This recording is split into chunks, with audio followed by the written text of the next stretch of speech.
Hello and welcome. I'm Bill Sherman. I'm director of the Warburg Institute.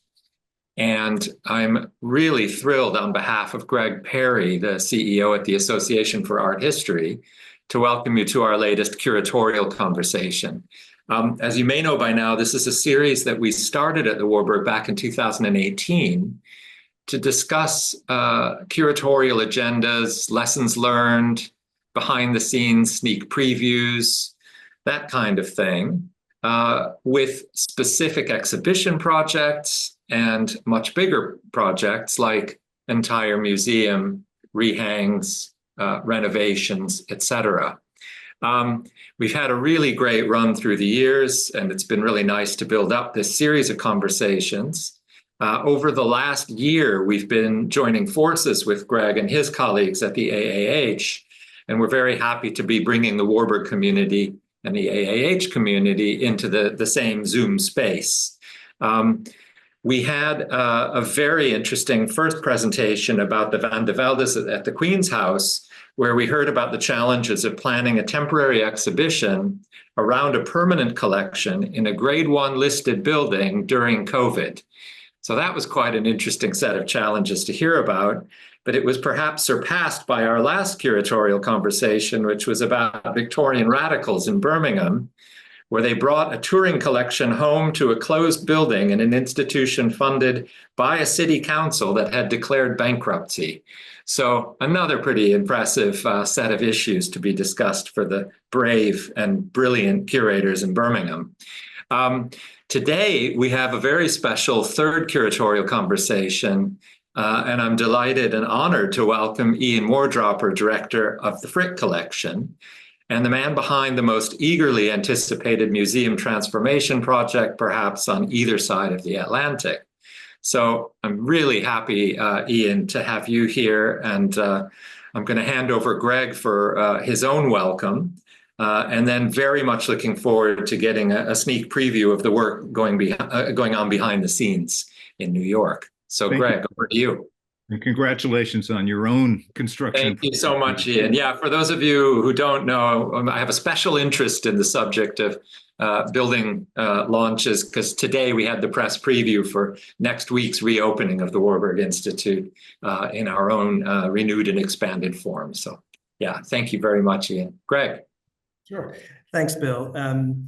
So we're very happy, and Bill outlined a couple of programs that we've done together so far, and we're very happy to do this. And this is really part of the association's curatorial initiative, which has been going on for a few years now, the point of which is to help with professional development, help develop networks and community, and advocate for the curatorial sector, and also do events of interest and of relevance to those in the sector. So if you have a look at our website, which is forarthistory.org.uk, you'll see that we've produced a number of resources. We have resources on skills development, it's on professional development and where to look for funds. We have resources on mentoring. We've done a big well-being report. We did a survey of UK curators, and over 260 filled that survey out about workplace well-being. So we have our own report on that, as well as recommendations. And we have a section on climate change, which is really addressed to curators, not at the institutional level, but what curators can do about climate change. And we'll be following the skills development and well-being and climate change reports and resources up with live events. So look for those in the next coming months. We also do curatorial prizes, which we've begun to recognize excellence for exhibitions and publications, and we'll be opening up for applications in the spring for those. So we're so happy to be working with the Warburg on these and this collaboration, and I'm very happy to welcome a former colleague of mine at the Art Institute of Chicago, Ian Wardropper. Over to you, Ian. Thank you. I'm honored to be here and appreciate your having invited me. And can everyone see the slides? I assume they're up there. And in a very old-fashioned way, I'm going to ask Bill or Greg to advance the slides for me. I'm up in a cabin in Maine where the connection can be a little spotty sometimes, so I decided to play it safe. So we are, like the Warburg, going through a revision and expansion I'm showing you two slides now, which kind of encapsulate that. The original building of the Frick was finished in 1914, Carrere and Hastings, and opened to the public in 1935. On the right-hand side, you may recognize the Whitney Building, which opened in 1966. And if you were to choose two buildings in New York City that were as different as possible, you could end up with these two, but they are intermingled in interesting ways, in that both of them faced the kinds of issues that a museum often does. And in our case, people often ask, why does the Frick need any change? It's perfect. And it's true, it is perfect. But like many museums that have grown over the years since it opened to the public in 1935, its art collection has grown, so we needed more space to show that. The only conservation we had was in a former servant's room with no running water. We had no designated temporary exhibition spaces. We had only two small rooms that had been built as seminar rooms. Sort of on the art side. In terms of education, we had no dedicated classrooms whatsoever. We had no direct public connection to our library, one of the great libraries. Our auditorium was too small for the audiences and had bad acoustics. We had no cafe, one of the only museums in the world where you could not get a cup of coffee and perhaps be tempted to stay a little bit longer. Like many old houses that were converted into museums, the bathrooms were substandard. We didn't have enough coat rooms. It was very difficult to get a wheelchair in. And finally, infrastructure. The skylights were leaking. Heating and air conditioning was on its last legs. Electricity had not been updated since 1935. So there were needs, clearly. But the challenge was to disrupt as little as possible the quality, the character, the intimacy that everybody loves about the Frick. And so the Whitney faced the same kinds of challenges. And that's kind of why I have it on the screen partly. They tried 5 times to expand on its site with architects as widely varied as Rem Koolhaas, Michael Graves, Renzo Piano. And they ran into the buzzsaw that can be wealthy neighbors on the Upper East Side, and eventually gave up, and they went downtown very successfully. But the Frick also has tried actually 6 times in its history to build. The Whitney tried 5 times, so we're close to par on that. And so I'm very happy to say that we are finally nearing the end of this process, and I want to talk a little bit more about that. Can I see the next image, please? So I think what the Frick is famous for is a great collection of old masters that was put together by the industrialist. Let's also be clear, robber baron, that was Henry Clay Frick, and his daughter, who played an important role in the expansion of the collection and doesn't get the recognition she deserves. But I think what one loves about the Frick is its mix of objects and periods. Here, the living room with Holbein's flanking in El Greco, Chinese porcelain, Italian Renaissance bronzes, French 18th century furniture, kind of mix of things which interested collectors at the beginning of the 20th century, but at a very high level of quality, and that retains the sense, the personality of a private home. So the next slide, please.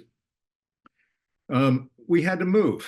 It turned out that our building plans were so invasive that it touched every corner of our space on 5th Avenue and 70th Street. And I originally assumed that everything would go into storage. But through a bit of luck and persuasion, we were able to get the Whitney building, which had been leased temporarily to the Metropolitan Museum. So the Met subleased it to us. And this posed a really interesting challenge. I remember we were all elated when we finally were able to get this building as our temporary home, and then terrified at the thought of how do you put an old master collection in this space.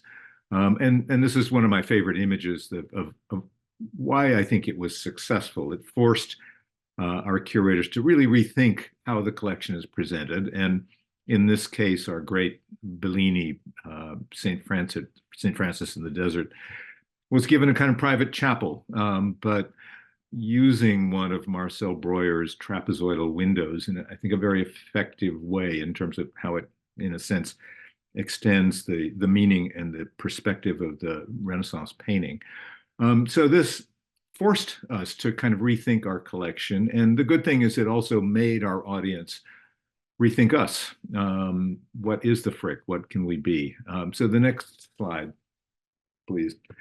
So just quickly, the original building was, which I showed you an image earlier, which is in ochre in the lower left, was built by Carrere and Hastings in 1914. And then John Russell Pope made an addition in 1935 when we opened to the public. Then there was a vault edition during the Second World War. Many New York museums sent their collections out of the city for protection. Instead, the Frick built a bomb shelter underneath a townhouse. The Frick bought 3 townhouses over the course of 30 years with the idea of tearing them each down and then building a large service wing, it was called, where they had been. So the pink area that you see on that plan is where there was a 3-story underground bomb-proof art shelter that unfortunately had been leaked into from the time when a garden had been placed over it in 1977. The Frick tried, as I said, several times, actually a total of 6 times, to have our comprehensive building plans on the site. When I came along, I've tried one plan, which was defeated. And now we have a plan that is succeeding under the architect Annabelle Seldorf, who is, I think you can see, is the most ghosted in part of the images are what's being added really very judiciously, because we are a landmark building. We have to be very careful about what we add above ground. So we're adding about 20,000 square feet of space carefully above ground, but repurposing about 50,000 square feet underground. Next slide, please. So we're nearing completion. We will be opening to the public in the spring, probably March, April. We had to take up this garden and dig underneath it. We have an auditorium I'll show you later underneath this garden. What you're looking at, this kind of 18th century French kind of structure, was actually built in 1977. The architect has added a kind of conservatory on top to, as discreetly as possible, because of landmarks considerations. We built out of the back of our library, and so what you see on the right is mostly new structure. And next, please. So these are just iPhone shots, which I'd taken recently. This is our reception hall, twice as large as what was there before. The previous reception hall was always crowded and didn't function well. So we've been able to double this space and use marbles, actually in many cases the same marbles which were in the 1914 building, but in patterns that are more contemporary. It still looks onto the garden. New lanterns based on older lanterns, but designed by Seldorf, made by Seguso in Venice. In the next slide, a beautiful kind of hanging marble staircase that you see under construction. And then next, so I just want to talk now a little bit more about some of the new spaces and what they will allow us to do programmatically. And because in the end, yes, infrastructure and more space was critical for the future of the Frick. But really the reason we're doing this is to be able to present better programs. And one is simply exhibitions. The Frick, I think, has done very well with small scale exhibitions. due to the fact that we had tiny exhibition spaces. And I'm a big fan of tightly organized, well-edited, small exhibitions. But the exhibitions became more ambitious, and if we wanted to do a larger exhibition, we had to do them on the ground level and upstairs, but take down the permanent collection in order to do that. So now we've built an exhibition space which will allow us to hang paintings, which we couldn't do in the downstairs spaces that we had, which you might remember were accessed through a circular staircase. So this is the largest of three temporary exhibition spaces that we have. The first exhibition we have is going to open this summer, and it's on a theme of Vermeer. We just lent our 3 Vermeers to the Rijksmuseum for the first time in our history, and we're getting some exhibitions back in exchange. And the next exhibition will be from the Terra Sancta Museum in Jerusalem. Next, please.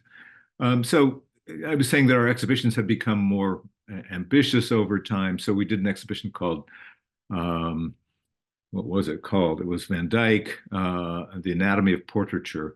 And we had to take over, I think, 5 different galleries in our building in order to mount this. The pity was that we had to take down much of the permanent collection. So having a dedicated space will allow us to do both in the future, to not molest the permanent collection, but also have temporary exhibitions that relate. And you see here the oval room. Part of the project, we've been able to reweave the original wall hangings, damasks that were made either in 1914 or 1935. This was the older one. The newer one is actually going up as we speak. So this has been a very satisfying part of this project to bring the building back to its original glory. The next, please. Just another example of the kinds of exhibitions we've been able to do. This was on Luigi Valadier about 6 years ago. Apollo magazine called it the best exhibition of the year. So we are capable of putting on really important exhibitions, but we simply didn't have the spaces in order to do this, and the means to bring art into our galleries and conservation spaces and so on. So now we'll be much better set up to do something like this. And next, please. We're building a new auditorium. This is a while ago, so you can only barely get a sense of what it would be like, but I think it's going to be quite a beautiful space, 220 seats, about 50% larger than our former auditorium, where we were frequently turning people away. And this, I think, will have finer acoustics. We have a new head of music and programs named Jeremy Ney, who's just started and is putting together our first music season beginning in late April, and very much looking forward to what he'll be able to do. The Frick has a music program that dates back to 1938. And next, please. This is our first ever education space. We never had a classroom. It looks onto the garden. It's a kind of multifunctional space that could be used for a seminar, for a small lecture, for making art, and there'll be another space for orientation of students and others when they come into the building. Next, please. And one of our challenges is also how to incorporate more of our digital programming. One of our successes when, like all museums, we had to close in the pandemic was a series that was called Cocktails with a Curator that had phenomenal attendance. It was something like 1.8 million views of the 65 episodes. So, the interesting question to us is how do we incorporate streaming and other programs into our education programs moving forward? And the next, I mentioned conservation, that we used to have only a 350 square foot former servants' room with no running water on the 3rd floor of the original building, with an elevator that had accordion doors that would only admit something about 20 inches wide. So now we have more or less a state-of-the-art conservation space that's been made possible by the Sherman Fairchild Foundation. And it has other spaces, X-ray room and freight elevators and preparators rooms, all of the apparatus that we need to take care of the collection for the future. And the next, so the second floor is in some ways, though, the heart of this whole project, which is our collection has more than doubled since we opened to the public. More and more things were going into storage. And so we wanted to have more space to show the collection, but wanted to show it in the context of the original house, which is what the Frick is known for. So we had always thought about opening the second floor. It was an idea that dates back to 1935, but had never been done. We couldn't admit the public to the second floor unless we had, by American rules in any event, accessible elevators. And now we have them. So we've chosen to open the second floor. And what you see in the lower left of this plan in orange are a series of what were originally family rooms that are now being converted into galleries. So we'll have another 10 or so galleries, and we'll be able to show aspects of our collection that have grown in recent years. And so just so you understand this plan, most people, I think, will come up the grand staircase, which they always were longing to do, and go through the sequence of galleries on the second floor. And then I suspect they will move across to the pink area that you see there, which includes a slightly larger museum shop, an upper lobby, and our first ever cafe. And in blue, you see sort of behind the scenes areas, staff spaces.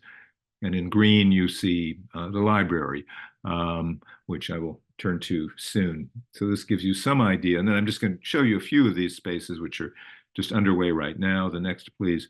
So this is actually a space from Frick Madison, where we put together our early Italian, mostly gold ground pictures in one small room.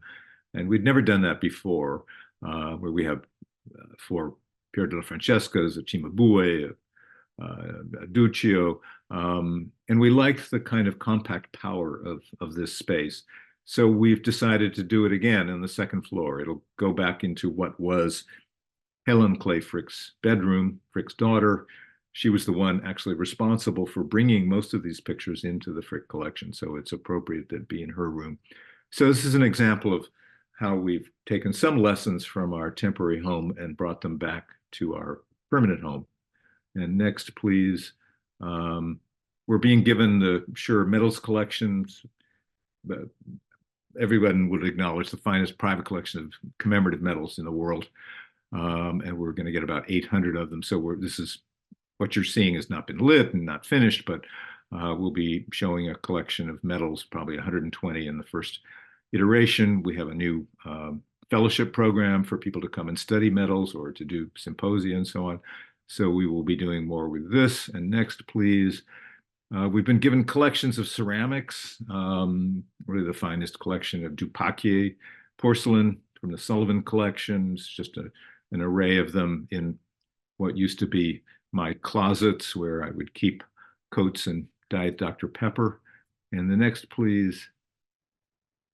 My former office. My desk is where you see that ladder used to be. And what we're doing is returning the boudoir of Mrs. Frick that used to be there back in the day when the Fricks occupied the building. And so we've been able to, it was moved downstairs so that it was publicly accessible. We're returning it to where it was. And in the process, we found the true color, the kind of cream color that it was originally. We've been able to recreate parts that had not fit when they were taken downstairs. And what you're not seeing here are Boucher paintings of children enacting the arts and sciences. They're waiting to be in place when all is finished. So we've been able to bring some of the rooms back to their original glory. And the next, please. The library reading room.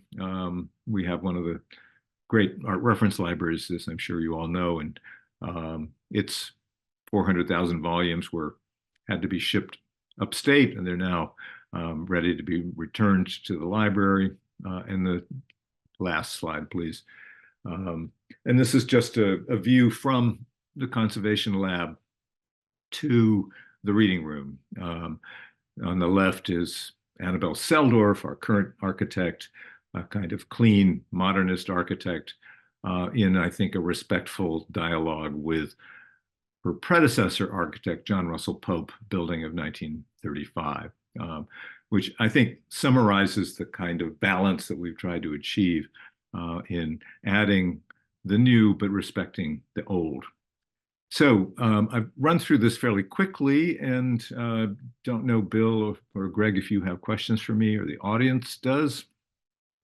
Yeah, thank you so much, Ian. I think unless you read about this or really had a good look at your website, I think a lot of people won't know how transformative this project was, and give you the kinds of facilities that simply didn't exist before. As you said, the cafe, an education center, a conservation facility, and then of course there's the new exhibition space, plus opening up these nice intimate rooms on the second floor. So what an undertaking. And it seems like a complete transformation of the Frick. So many congratulations. We'll look forward to this opening next spring. So I thought I'd just ask it. Sorry, Ian, did you want to say something? No, I was just going to say, I mean, I always hesitate over the word transformation because it is the same Frick that everybody knows and loved, but we've added some more resources that make it better. I try to be careful about that. Yeah, actually, almost caught myself when I said transformation, because I know that. But maybe you can talk a little bit about maintaining the kind of intimacy and experience that people came to expect when they went to the Frick, and how that's being preserved in the within the new installations. Yeah, I think it's possible for people to enter the Frick the way they always have. It's the same entrance, and to go through the sequence of galleries and not notice that anything has changed. Even if we have rewoven all of the wall coverings and replaced the skylights and so on, and there will be some changes of positions of paintings, but my hope is that the charm, the elegance of the Frick that people remember will be undimmed and be what people remember. The differences will be that people can go upstairs, which I think is a real plus, is that they will understand how the whole house works, both its more public and private spaces. And we will have more room to show the collection, which has grown and deepened over the years. And I think that the spaces that have been added, it's funny, the architect and I sort of joke among ourselves that we hope nobody notices anything. They'll say, well, what did change? And of course they will, but in most cases, we've tried to take our cue from the elegance of what was there already and use the similar materials, but in a refreshed and modern way. And so, I hope that both the architectural experience and the intellectual experience will be simply improved. And another large part of this is connecting the library. We have one of the great, it's always been called the Frick Art Reference Library. It's now called the Frick Art Research Library, new change. And those of you on this Zoom webinar probably know that it's a very good library, but most people that come to our museum don't even know that it exists. And so now there's a public connection where the public can go through and use the library more. It is free and open to the public. And I think it will knit the two together more. The library was begun by Helen Clay Frick and was a completely separate institute until her death in 1984. And there still is a little bit of a division between the two institutions. So I'm hoping that the physical connection also increases the sort of intellectual connection between the museum and the library. Greg, can I just jump in for a second? Because we've had a question in the chat that builds directly on what you were presenting. And I think it's probably worth just asking very quickly. If you could say a little bit more about the choices around the logistics and the renovation. In particular, Luna asks about the the question of how you decided what was moved to off-site to the Breuer building, and also how you phased it, because this is always a big question for those of us who have these building projects. The Warburg was in 3 stages, where each was 2 floors of the library. So how did you sort of divide it up so it was manageable? I mentioned earlier that this is my second go around on this. I had a previous plan. There was an architect of record when I arrived called Davis Brody Bond, and so we proceeded with that plan, and it was defeated.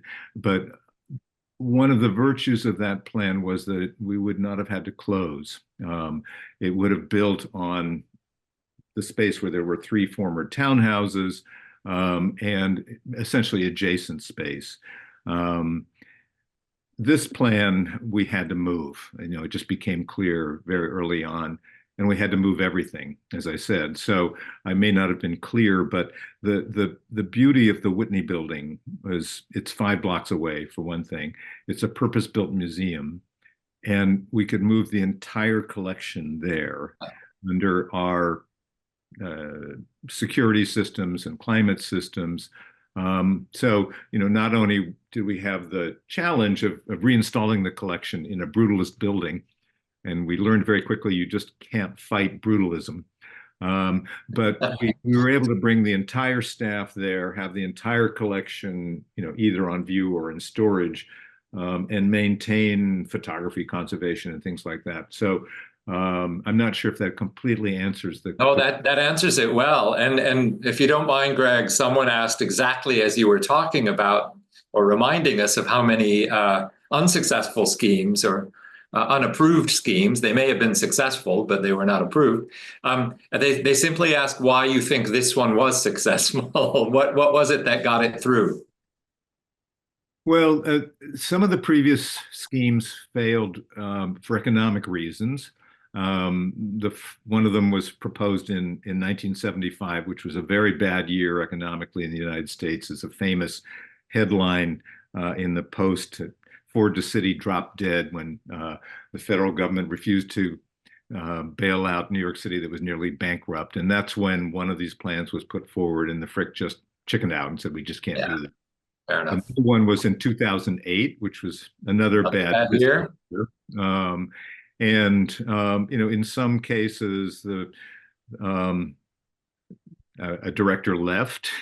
There were various reasons why it didn't. My most recent plan that I failed on was my wife always likes me to use the word failure. She wants me to acknowledge that I was not successful in that. And there was a lot of opposition by people who love gardens. And we were going to be building on a garden that had been erected by Russell Page. Beautiful garden, but it was the site where the Frick had intended for decades to build. But really it was neighbors, and very wealthy, well-heeled, and politically connected neighbors. And that's part of my answer. Is what I learned from that is I needed better people, better consultants. So I hired all new lawyers, PR consultants, and I got to know every elected official in the city and their chief of staff. So, a lot of it was just sheer persistence. But I'm very grateful to the staff and the trustees for rallying one more time for this. It's all about money too. This is more than $300 million project. The Frick, when I started, didn't think they could begin to approach that sum. So, we had to work very hard at that, and we were successful. But the sheer scale of the sort of financial part of this is one of the reasons why people were afraid to bring it forward in the past. Thank you. That's great. Greg, back to you. Thanks. So, we wanted to talk a little bit about interpreting the collections. Certainly the world has changed since the Frick put their collection together. Your visitorship and the demographics have changed. People don't all know, understand the Christian iconography. And I know a lot of institutions here grapple with that. And how do we make a collection of old master paintings, sculptures, relevant to today's sort of multicultural and diverse audiences? And can you speak a little bit about that and how you approach that? I can speak a lot about that, but I'll try to just say a few things. I mean, first of all, I think it's important to acknowledge that we don't have labels. We never have. And so one of the things I love about that is that it forces our public to look first, and look for themselves and look closely and see what interests them. And then it's our responsibility to get information to them once they want it. So there are various ways one can do that. And of course, lectures, publications, and so forth. But, increasingly, digital has become an important way to communicate. And as I was saying, our series called Cocktails with a Curator, which was phenomenally popular, went hand in hand with a digitization of, not only, I mean, our website has an enormous amount of information on it, but we also were the first partner with Bloomberg Philanthropies that started a program called Bloomberg Connects, which is now used by many cultural institutions, I think a lot in England as well as the United States. But we were the first one, sort of their guinea pig. And so what this allowed was, instead of audio tours, which, if one remembers, at the beginning of the pandemic, people couldn't hand out audio devices because we were still afraid that the disease could be communicated by touch. So the beauty of the Bloomberg system was it was an app that you had on your own personal iPhone. So it made we did 160 new stops, audio stops, minute and a half, 2 minutes. And so I'd say this is the first thing to be said. We'll continue to not have labels, but there will be a lot of information available through other means. And in terms of the larger question that you're asking about how to interpret the collection, I think we need to. There are two things there. I think we need to be true to ourselves, first of all. We are an old master collection, and at least in the United States, there are fewer places where one can go just to see that. And I don't mind having contemporary dialogues. We do quite a lot of that with contemporary art. But I'm very proud of the straight on old master exhibitions we've done over the years, and I really hope we will continue to do that. But I think it's also important that we look at the larger context of how we present material. And certainly our curators are very interested in looking at social background and all the factors that play into how one might interpret a collection. And I think it is almost an existential question for a place like the Frick. Is anybody going to care about old master art in 10 years' time?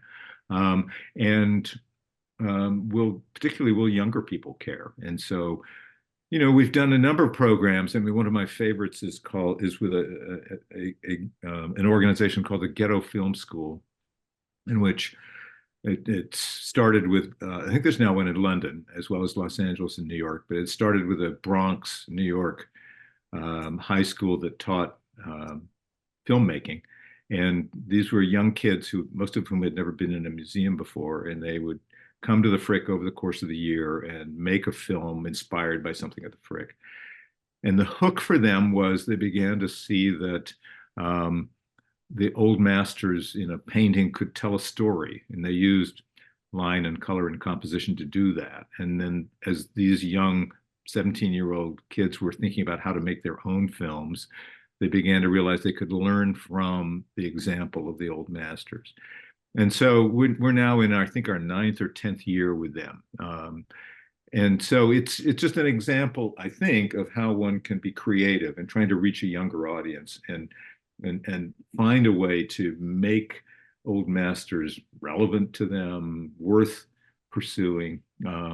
So it's, I don't really know the answers, but I think this is something we're all going to have to grapple with moving forward. And, I just think it's important to try to be as creative as possible in addressing these. Mhm. And can you remind me what kind of, do you have any in-gallery interpretation there? So you don't have didactic labels, presumably you have object labels, but is there anything in gallery? We do for our temporary exhibitions, we have labels. So we've always made that distinction. But otherwise, no. I mean, you can use the app, and we have a very good publication program, and we now have an education room, which we never had before. So I think we'll have more and more educational programs.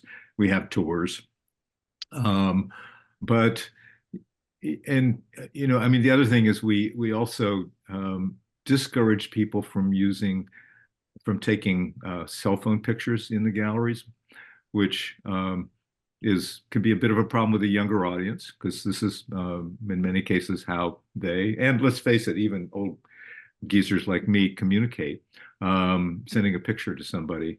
But what I found was that in the Frick, people were stepping back to frame a picture and stepping right into a work of art, because part of the beauty of the Frick is that we don't have obstacles or barriers for the most part. We don't have plexiglass, we don't have barriers. And so that increases the sense that you're in a private institution and gives you more access and makes it a more intimate experience. But what I'm finding more and more is that, first of all, people aren't really looking if they're taking pictures. They're thinking that the picture is going to do the work for them, and they're rude. I mean, they just will step in front of somebody who's trying to look at a picture.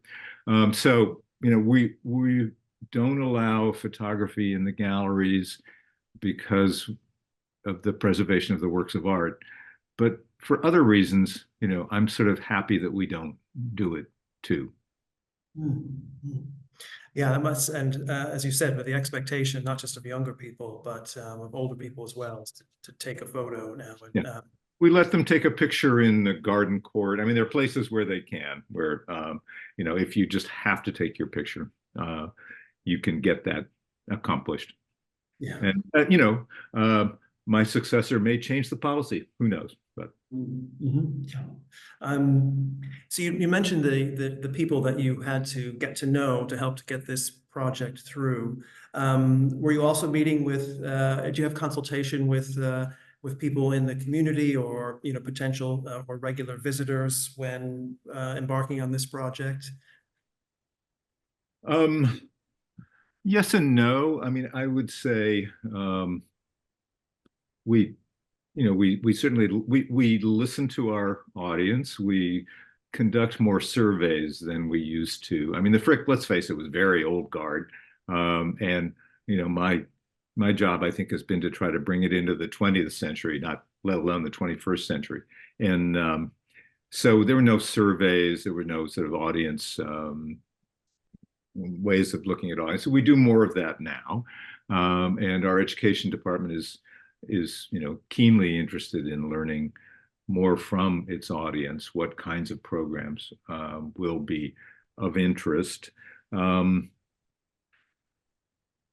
But I'd say, still our default position is that the specialists who've been studying the material for a long time actually do know quite a lot, and it might be of interest to the audience to hear from a specialist.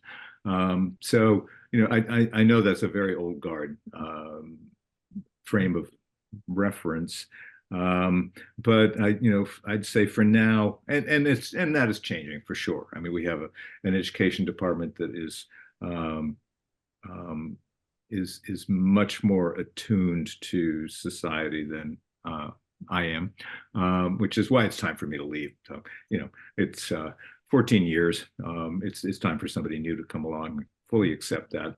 But I think it's, I still believe in the concept of a collection and specialists who actually study it and know what it means, and even better, have the ability to communicate what it means with passion to an audience and try to get them excited about that.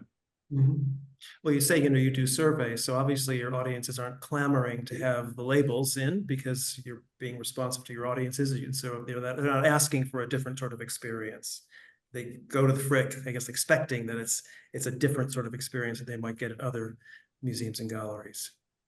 I think that's right. We haven't heard to the contrary. People still love what the Frick is, and so I'm not seeing this great movement to change it fundamentally. Mhm. And I think that there's a real danger in that because it is a beautiful place in many different ways and levels, and one has to try to keep up to date. But one does that. If you do it too much, you think it's at your peril. Mhm. I just want to jump in with a what the Frick is question, which came into the chat, but I was also thinking along similar lines that, you have this inheritance of a house and of a private collection. And you have to present that, of course, as part of what the museum is, but you're also expanding, you're getting new gifts.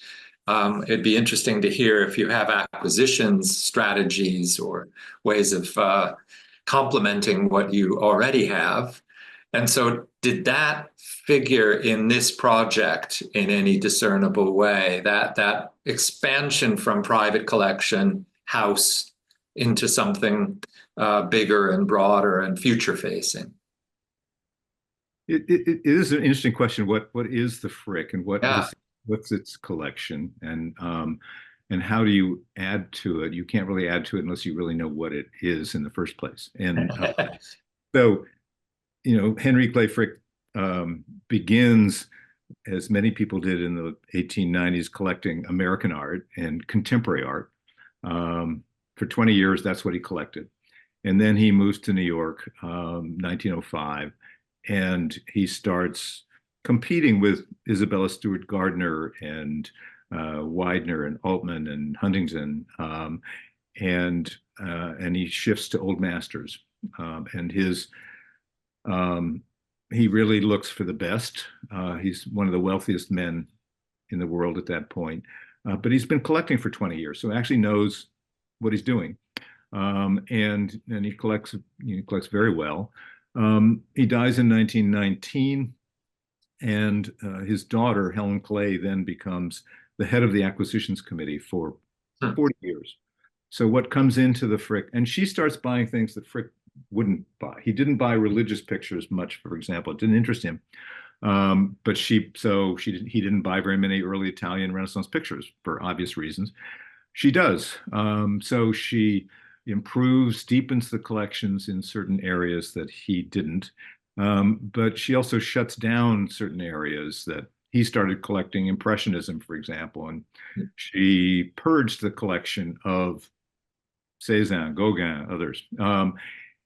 And finally, in 1961, when John D. Rockefeller Jr. proposed giving a Pier della Francesca, a Lorana and Verrocchio sculpture to the Frick, all three wonderful objects which fit the collection well. She objected that this was not from a family member and that her father would never have allowed that. Of course, his will says nothing like that. So she sued the Frick, lost that, appealed, lost that, and stepped off the board. So in 1961, the Frick finally could accept works from outside. But the Frick also had no acquisitions fund to speak of. It had bought out of its endowment, and had bought very well, but was spending a lot of money. And the Frick its programs were growing and its staff was growing, so they couldn't afford to keep spending out of the endowment. So there's this fundamental change in the 1960s where the Frick now could accept from outside collectors, but really had no money of its own anymore. So we have continued to collect, but less in the field of paintings, which can be astronomical in terms of cost, But we've been very successful in being given the honor of choosing from great decorative arts collections. So I mentioned Dupaquier, Meissen porcelain, commemorative medals, some great drawings collections. So I think the trick for us is it has to be the very highest level. We can't take entire collections. We need to be able to choose what works for us. And there's just no point in getting something unless it's something that this of such quality that we would want to put it on our walls. So we don't want to fill up our storage areas anymore. But that's I think been the area where we've been able to expand over the last 20 years, say, in that. But I see it as somewhat finite. I mean, we're not a large house. We don't have a lot of capacity, and so what we do collect has to really count. Makes sense. We're closing in on our hour. Greg, do you want to pick up more? I have one more question myself. No, go ahead, Bill. Well, Ian, it's kind of a personal question in the sense that it's one that I've been asking myself now, having done for the last 6 years a major building project, and hearing you talk with no hesitation about services and lighting and square meters and running water and all of those things. We I'm sure I speak for you, we go into these jobs because we love scholarship, we love objects. How do you square, and do you see relations between your work in leading a building project and a general representation of the collection with your interests as a scholar and curator? Well, I think probably like many people in this Zoom webinar, I began as a curator, and to my surprise, I found myself more and more an administrator. I became the head of large departments at the Art Institute of Chicago, at the Metropolitan Museum, and never expected to become a director, but there it came. I turned 60, suddenly, seemed more reasonable. But I was hired without anybody saying anything about a building. So this turned out to be a complete surprise that I ended up having to spend the last 11 years of my life worrying about lighting and running water, as you put it. And of course, I think, the ideal is a scholar director. And certainly the Frick has had its share of those. But it's very hard in the modern world to raise $300 million and work on a building project without totally throwing yourself into it. It leaves very little time left over for the kind of scholarship which I used to love to do. So what I'm trying to do is ease myself back into that now. This is sort of answering your question. I've got 4 books underway. One is just being finished. It's coming out by Ritzeli on the Fricks as collectors. One is on the building project with Annabelle Seldorf and Barry Bergdahl, who's an architectural historian. And then a couple more books which are easing myself back into my more scholarly pursuits. But I honestly don't know if I can do it as well as I used to be able to do it. And if I can't, I won't. So that's sort of the issue for me. I regret that I haven't been able to do as much scholarship as I used to, but it's just part of what the choice that I had to make. Well, I mean, I'm sure I speak for everybody, but in this case, especially from my own experience, in thanking you for doing so, because, you affect the way so many people, so many more than would read your scholarship, frankly, the way they encounter these collections for the future could not be more important work. And again, I personally want to just say thank you for all you've done there. And also for being honest with us and sharing these insights about this project with our audience. So, I'm really, really grateful to you for doing that. And I personally have no doubt that you will head straight back into the coal mine and get those books done and create new ones. I'm sure as soon as you sign off on the project, those projects are waiting. So thank you. Thank you, Bill. Well, and I hope everybody who's listening to this will come over to New York in the spring, and Sure. promise you it will be very interesting. And the Frick you know and love will still be there, but it will be even more interesting than it was. At least that's my goal. Fantastic. And Greg, back to you to sign off.